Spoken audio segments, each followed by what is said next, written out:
izay sady voa antsony masina mbola ho ampitomboina aminareo mandrakarivatrany ny fahasoavana ho aminareo eny ny fiadanana avy amin'Andriamanitra raintsika sy Jesosy Kristy tompo ilay Andriamanitra ilay mpamonjy ilay zanak'Andriamanitra ilay tia antsika.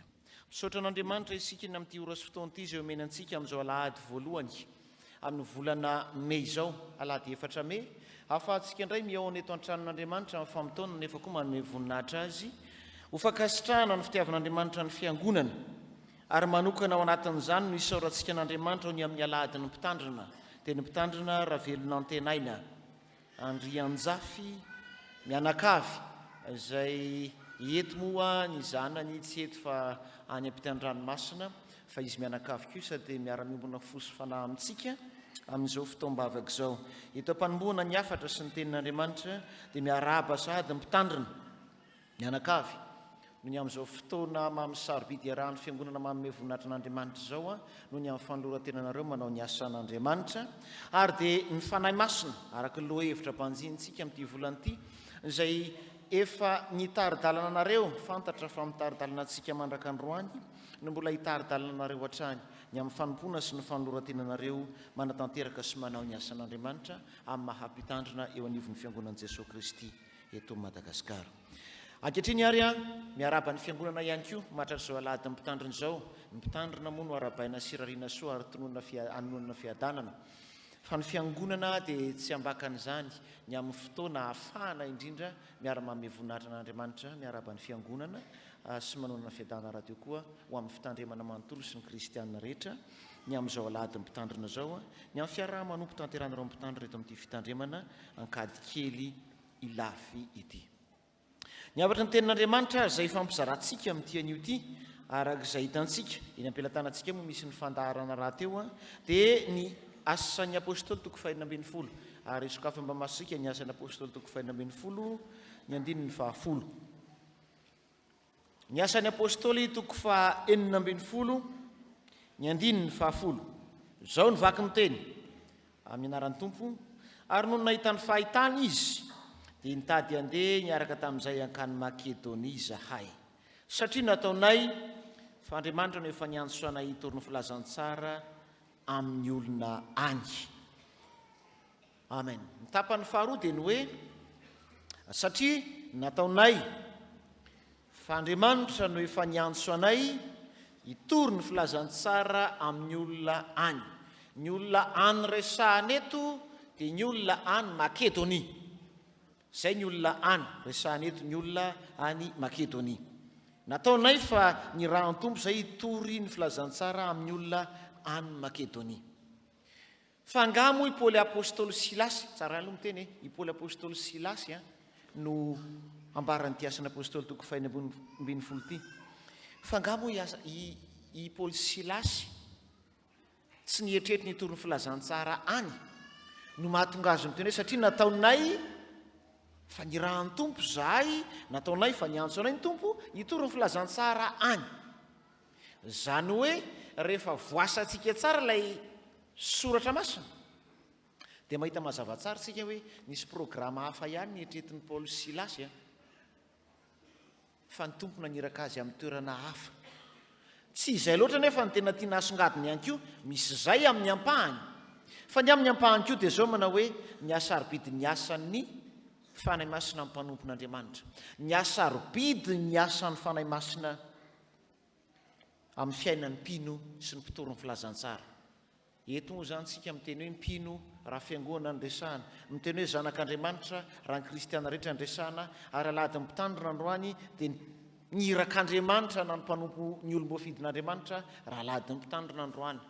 Fa izay tiana tsy pihana dia hoe ny asarobidy ny asan'ny fanahy masina amin'ireny zanak'Andriamanitra olona ny rahan'Andriamanitra ireny. Mahazo roa nefa ny fanazavana satria misy milaza ny asan'ny fanahy masina, ny asarobidy ny asan'ny fanahy masina anatin'ity asan'ny apôstôly toko 240 ity, fa misy ihany koa milaza izay nataony Paoly Silasy eo anatrehan'ilay antso nataon'Andriamanitra taminy. Ny voalohany dia izao, ny asarobidy ny asan'ny fanahy masina dia ny fanahy masina mitarika azy amin'ny lalana tokony alehany. Izay ny anankiray voalohany, ny asarobidy ny asan'ny fanahy masina voaloha mitarika amin'ny mpanompon'Andriamanitra amin'ny lalana tokony ho aleha. Rehefa mamaky sika mantsy eo amin'ny andininy, izany hoe tsy teny raisina moa izy eo anatin'ilay aladina mpitandrina, fa tsy azo ajanona koa nefa satria mazava ihany nanambarany azy. Mijery ny andininy fahaenina sy ny fahafito sy ny fahavalo tsika dia mahita anara-tanàna be dia be. Hitantsika ao ny hoe Makedonia, hitantsika ao ny hoe Troasy, hitantsika ao ny hoe Misia, hitantsika ao ny hoe Betania, Bitinia zafady, hitantsika ao ny hoe Azia, hitantsika ao ny hoe Galilia. Fa raha manomboka ery amin'ny andininy voalohany ary tsika dia hitantsika ao ny hoe Listra sy Derbe. Dia hoantsika hoe inona daholo zany jeografia rehetrarehetra zany e, aiza no aizanay an'izany?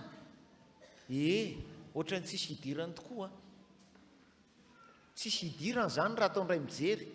Fa rehefa mijery ny jeografia ny tany nandehanany Paoly sy Silasy tsika dia misy famatorana zany. Ny famatorana zany dia izao, ataoko mahitsy ny filaza azy. Eto moa zany tsy misy fafana ilazana ny jeografia ny tany nandehanan'ny Paoly apôstôly sy Silasy, fa ataoko tsotra ny fanazavana azy. Raha mijery sika andininy fahaenina ambin'ny folo dia misy an'izao hoe ary tonga tany Derbe sy Listra izy. Sokafy mba masika foana ny asan'ny apôstôly toko fahaenina ambin'ny folo zao, fa tena amaky an'io foana tsika. Asa 16, asan'ny apôstôly toko fahaenina ambin'ny folo. Hitantsika fa ny andininy fahaenina ambin'ny folo. Andininy voalohany asa toko fahaenina ambin'ny folo. Inona ny teny voalohany miasa io? Dia tonga amin'ny anaran'ny Tompo. Ndao miaraka mamaky aloha tsika e.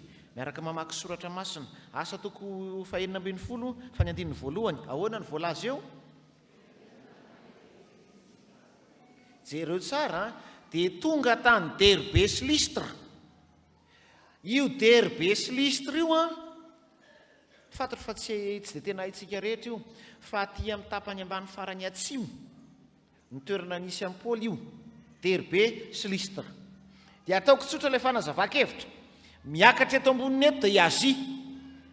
Jereo tsara fa eo ambonin'ny Azia makaty ankavanana mena avaratra ambony misy an'i Galatia sy Bitinia. Fa mekavia indray zany lasa makaty andrefana misy an'i Troasy sy Misia.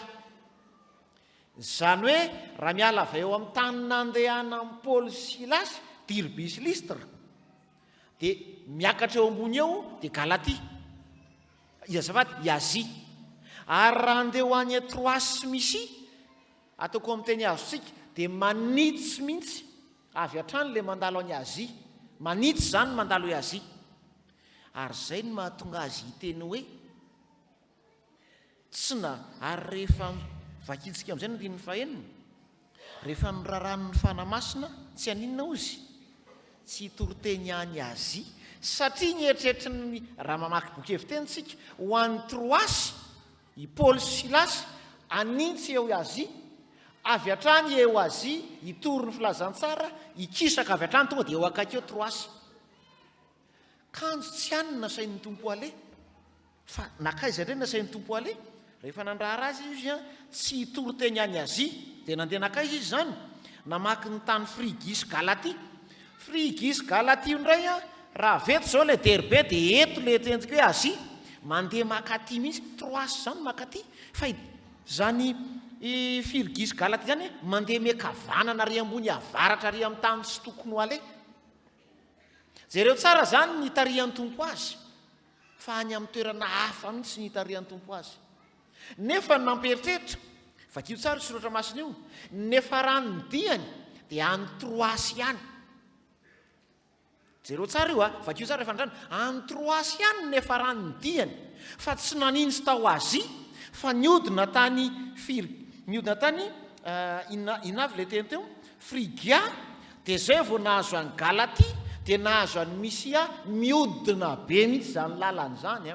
Raha atao hoe raha ataoko amin'ny fanoharana dia ohatrany hoe raha veto zany ianao dia andeha ho any tsy haiko andeha ho aiza re zany ohatra hoe andeha ho any Antsirabe ohatra, dia mbola miodina any Maintirano dia any amin'ny Andrivazo vao miakatra avy any zay nefa nitarihan'ny tompo azy.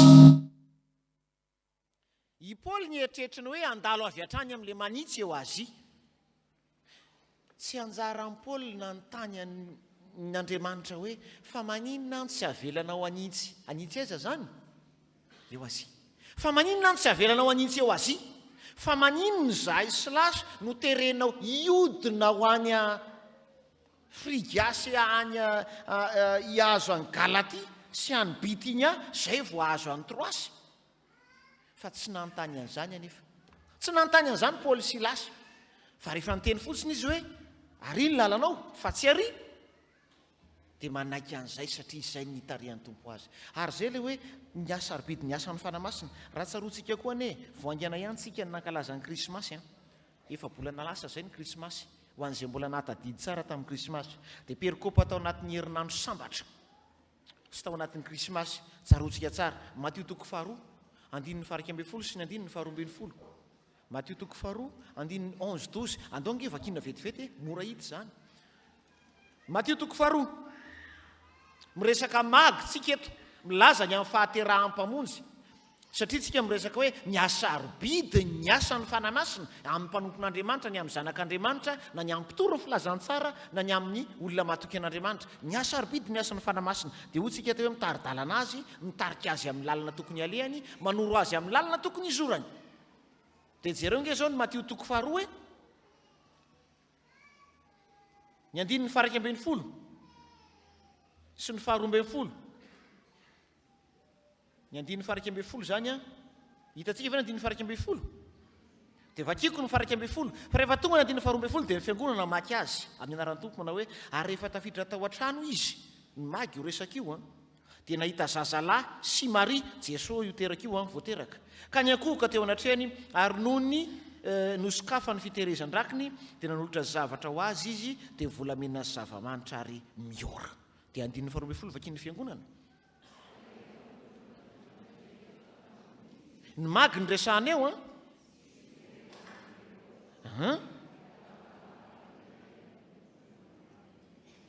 nitorono ny fanahin'Andriamanitra lalana izy tsy andalo any amin'ny Herôda ary tsy verina tamin'ny lalana nalehany teo fa lalana hafa no nizorany ody any amin'ny fonenany miverina mahatsara nyity asan'ny apôstôly ity tsika dia eto moa Paoly Silasy ny resaka fa io Matio zao izy indray ny resahana io zany zao ny magy ny asa arbidy ny asa ny fanahy masina mitarika ny zanak'Andriamanitra sy ny olona sy ny mpanompon'Andriamanitra andeha amin'ny lalana tokony izorany ary ny mpanompon'Andriamanitra koa mahay manaiky an'ilay fitariana hoe aty zany lalana hitarihan'ny tompo ary eo indrindra mantsy ry havana amin'ity an'io ity mantsika dia mahatsiaro an'izany indrindra hoe fa ahoana marina tokoa moa tsy anjara ny zanak'Andriamanitra manontany zany rehefa miverina kely tsika makany amin'ny fampianarany verina kely makany amin'ny fampianaran'ny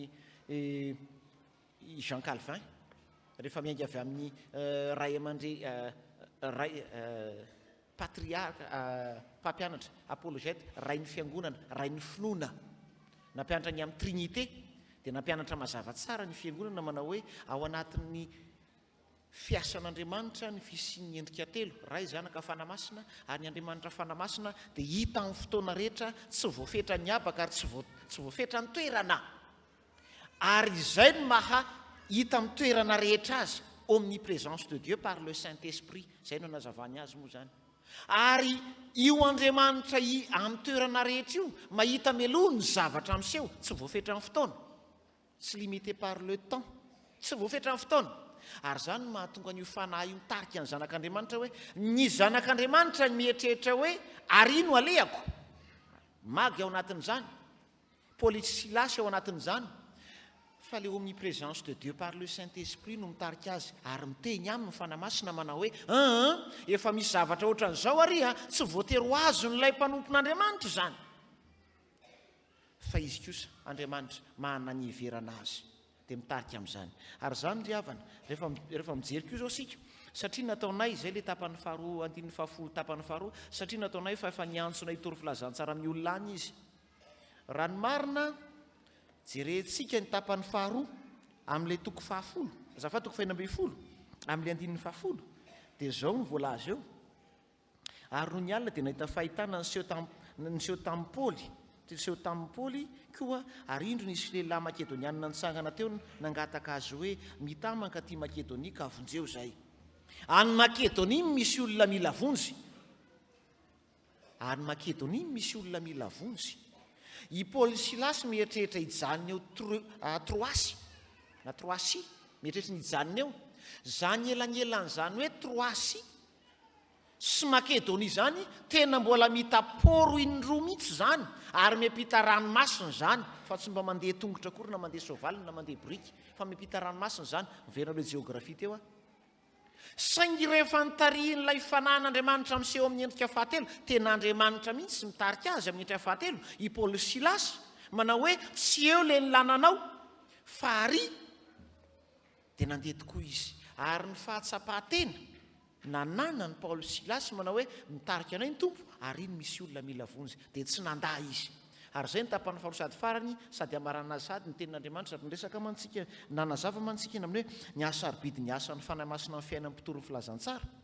Fa hoy isika teo hoe fa nefa enkeo an-daniny zany a, inona no asan'ny mpinona ny zavatra miandry ny mpino hatrehan'ilay asan'ny fanahy masina mitarika azy, dia ny hoe manaiky ho tarihan'ny fanahy masina amin'ny asa fitoriana hanendren'ny tompo azy. Ary zany indrindra ty andin'ny fahafolo ty manao hoe nataonay fa Andriamanitra niantso anay torony filazantsara amin'ny olona any Makedonia le antenenina eto, na dia hafa aza ny eritreretinay fa tsy tany. Ary io na sarobidiny hoe manaiky ho fitaovana eo ampelantanan'ny tompo ny mpitoro filazantsara hitorony filazantsara na aiza toerana nendrena azy. Hafa ny eritreretin'ny Paoly Silasy, fa hafa na nendren'ny tompo azy, fa misy olona mila vonjy any Makedonia. Ary zay ny asa sarobidy ny asan'ny fanahy masina, mitarika an'ilay mpanompon'Andriamanitra, mitarika ny zanak'Andriamanitra, mitarika ny mpitoro ny filazantsara, handeha amin'ny antso ny antsoina azy, handeha mihiraka nampanaovina azy. Dia izay io teny eo hoe niantso anay ny tompo hitoro filazantsara amin'ny olona any Makedonia, na dia tsy tany aza ny etretinay.